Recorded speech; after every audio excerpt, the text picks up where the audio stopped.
If you built a solar system exactly like ours around almost any other nearby star, it probably wouldn't survive. Not because of some rare cosmic catastrophe. Not an asteroid, not a rogue black hole, not a stellar collision. The threat is the star itself, the same star that any planets orbiting it would depend on for warmth, for light, for the basic chemistry of life. For the overwhelming majority of stars near us, being close enough to receive that warmth also means being close enough to get slowly, systematically destroyed by it. Here's the number that should stop you. Roughly 3 out of every 4 stars in our galaxy are red dwarfs, small, dim, and, until relatively recently, assumed to be some of the best possible places to search for habitable planets, precisely because they're so common and so long-lived. Instead, mounting evidence over the past decade suggests these same stars might be some of the worst possible environments for life to survive, let alone begin. Not because they're too weak, because they're violent in ways our own sun almost never is. Tonight, we're going to find out exactly how the most common type of star in the galaxy might also be one of the most quietly destructive forces working against the planets orbiting it, and why that changes everything about where we should actually be looking for company in the universe. Let's start with why red dwarfs became the exciting answer to begin with, because the initial optimism wasn't unfounded. It was based on real, solid reasoning. Red dwarfs are small, cool stars, significantly less massive and less luminous than our own sun. Because they burn through their nuclear fuel so slowly, they also live extraordinarily long lives. Some estimates suggest the smallest red dwarfs could continue burning steadily for trillions of years, far outlasting the current age of the universe itself. Compare that to our own sun, a fairly average star expected to survive for roughly 10 billion years total before swelling into a red giant and eventually dying. Red dwarfs, by comparison, are the marathon runners of the stellar world, burning slow and steady for almost unimaginable stretches of time. And because they're so common, making up the overwhelming majority of stars in the Milky Way, they also tend to host planets relatively close by in cosmic terms, simply due to sheer statistical abundance. When astronomers began seriously searching for potentially habitable exoplanets, particularly using transit detection methods that work best for planets orbiting close to smaller, dimmer stars, red dwarfs became an obvious practical target. Their habitable zones, the orbital distance where a planet could theoretically support liquid water, sit much closer to the star than our sun's habitable zone does, simply because red dwarfs put out so much less overall energy. That closer orbit also happens to make detection easier, since closer planets produce more frequent, more easily measurable transits as they pass in front of their star. For a while, this looked like genuinely wonderful news. Long-lived stars, abundant throughout the galaxy, with close-in habitable zones that made their planets comparatively easy to find and study. Multiple exciting discoveries reinforced the optimism, most notably the TRAPPIST-1 system, discovered in 2017, a red dwarf hosting 7 roughly Earth-sized planets, several of them sitting directly within the star's habitable zone. It generated genuine, well-deserved excitement across the scientific community and the public alike. Then, astronomers started looking more closely at what it actually means for a planet to orbit that close to any star, red dwarf or otherwise. And the picture got considerably darker. Here's the first serious problem, and it's one baked directly into orbital mechanics.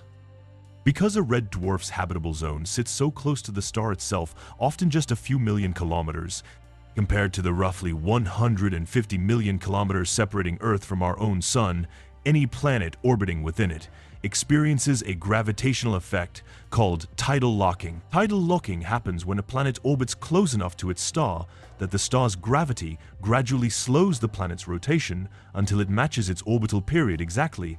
The same fundamental process that causes our own moon to always show Earth the same face. Over enough time, a tidally locked planet stops rotating relative to its star altogether. One side faces the star permanently, trapped in endless daylight. The other side faces away permanently, trapped in endless night. Most planets found within red dwarf habitable zones based on current orbital modeling are expected to be tidally locked given how close they sit to their host star. And a tidally locked planet faces genuinely severe climate challenges. The permanent daylight side would likely bake under constant stellar exposure, potentially hot enough to make surface water evaporate entirely in some models. The permanent night side would plunge into deep, unrelenting cold, potentially cold enough to freeze any atmosphere that tried to circulate there, effectively pulling the planet's air out of circulation entirely and freezing it solid on the dark side. There's ongoing, active scientific debate about whether atmospheric circulation, ocean currents, or a sufficiently thick atmosphere could redistribute heat well enough to make a tidally locked planet still viable for life, at least in a narrow twilight band separating perpetual day from perpetual night. Some climate models suggest this could work under the right conditions. This remains a genuinely unresolved question, not a settled dismissal.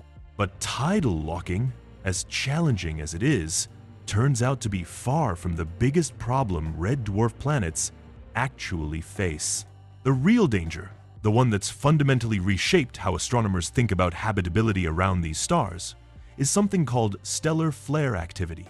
And red dwarfs, it turns out, are disproportionately, almost shockingly prone to it. A stellar flare happens when a star's magnetic field lines become tangled and then suddenly, violently reconnect, releasing an enormous burst of radiation and high-energy particles in a matter of minutes. Our own sun produces flares regularly, and occasionally powerful ones capable of disrupting satellite communications or power grids here on Earth. But our sun's flares, relative to its overall size and energy output, are comparatively modest and infrequent events. Red dwarfs behave completely differently. Despite being smaller and cooler than our sun, many red dwarfs produce flares that are, relative to the star's total energy output, dramatically more powerful and dramatically more frequent than anything our own sun typically produces. Some red dwarfs have been observed unleashing superflares eruptions, releasing tens to hundreds of times more energy, relative to the star's size, than the most powerful flares ever recorded from our sun. Proxima Centauri, our nearest stellar neighbor and host to at least one planet sitting within its habitable zone, offers a genuinely alarming real-world example. In 2019, astronomers observed Proxima Centauri unleash a flare so powerful that its brightness briefly increased by a factor of roughly 14,000 times its normal output in ultraviolet wavelengths over the course of just a few seconds.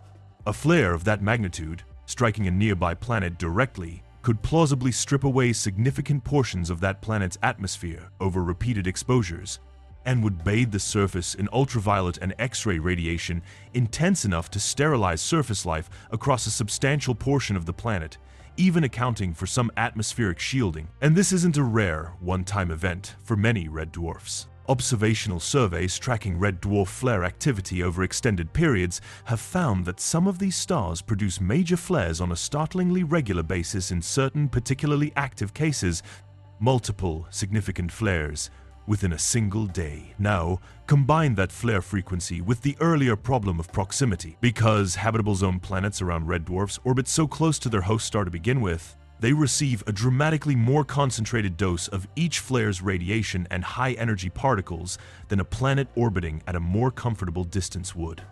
It's a uniquely brutal combination.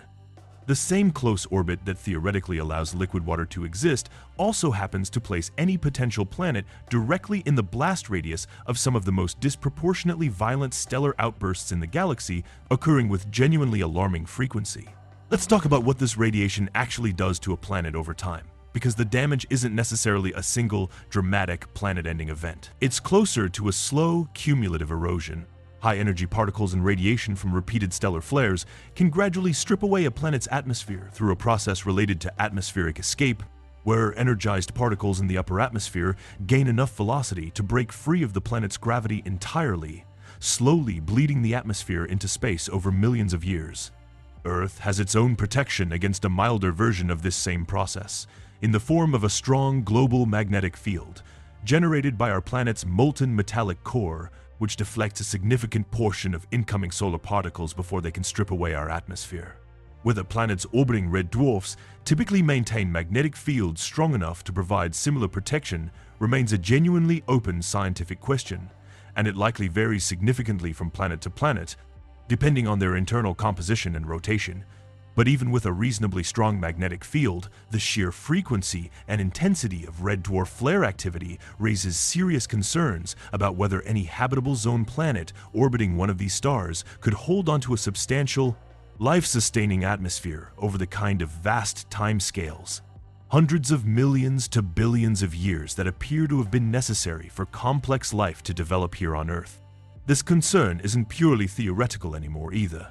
In 2024, astronomers using the James Webb Space Telescope examined the atmosphere, or rather the apparent lack of one, on several rocky planets orbiting red dwarf stars within the TRAPPIST-1 system. Multiple analyses found no clear evidence of a substantial atmosphere on some of these planets, consistent with what researchers had begun to suspect.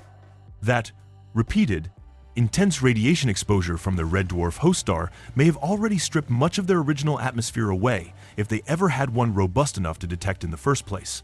To be fair and precise about where the science currently stands, this remains an active, ongoing area of investigation, not a fully closed case.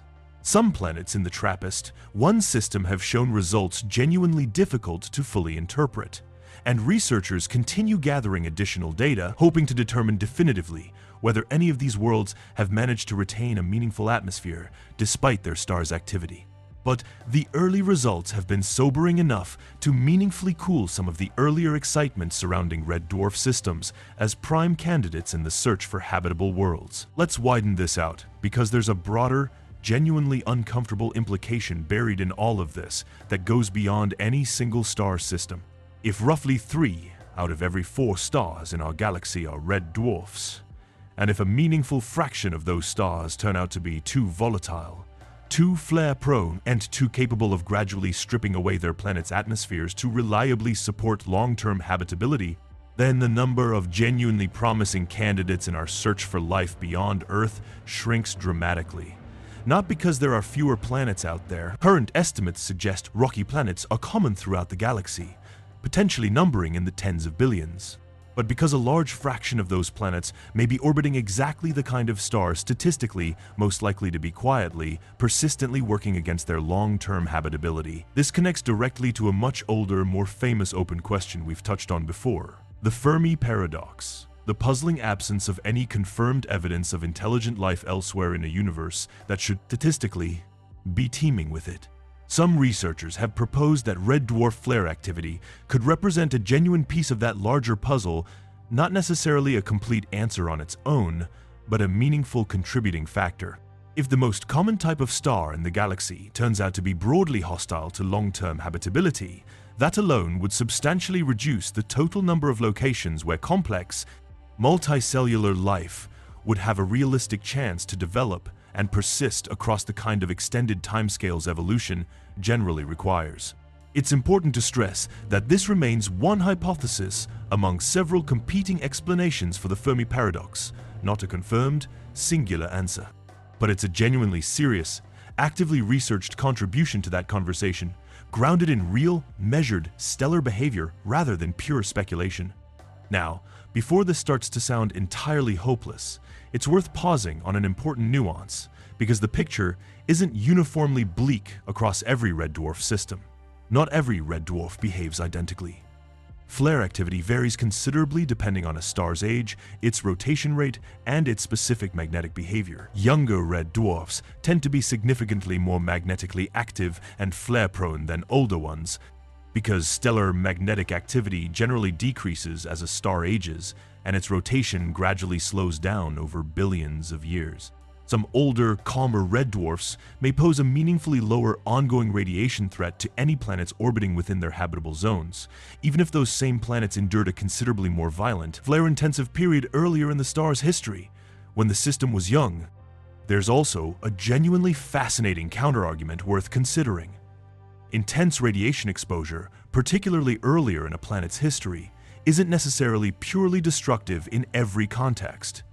Some researchers studying the origins of life have proposed that certain forms of ultraviolet radiation might have actually played a constructive role in triggering specific prebiotic chemical reactions, potentially contributing to the very earliest stages of life's chemistry on earlier. Whether a similar dynamic could apply in some more survivable form to certain planets around younger red dwarfs remains genuinely speculative, but it's a reminder that hostile and completely lifeless aren't necessarily identical categories, and that the relationship between stellar radiation and the origin of life may be considerably more nuanced than a simple story of pure destruction. Still, when you add all of this together, Honestly, and without exaggeration, the emerging picture represents a genuine, significant shift in how astronomers think about the search for habitable worlds. A decade ago, red dwarfs were widely treated as some of the most promising targets in that search, based primarily on their abundance, longevity, and observational convenience.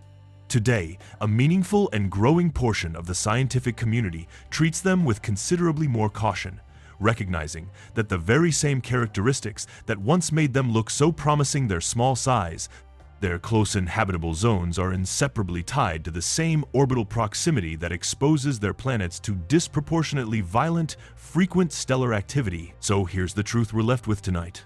The most common star in our galaxy, the type of star most of our nearby cosmic neighbors actually belong to, may also be, quietly, systematically working against the very possibility of long-term habitability on any planet close enough to receive its warmth. Not through some rare catastrophic event.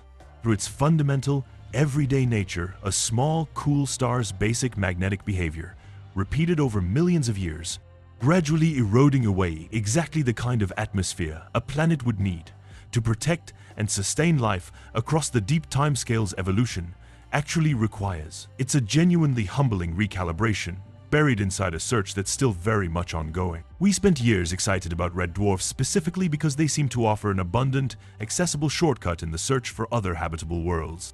And the deeper we've looked, the more that shortcut has started to look like exactly the kind of place life would have the hardest time actually surviving, which leaves an uncomfortable, honest question hanging over the entire search.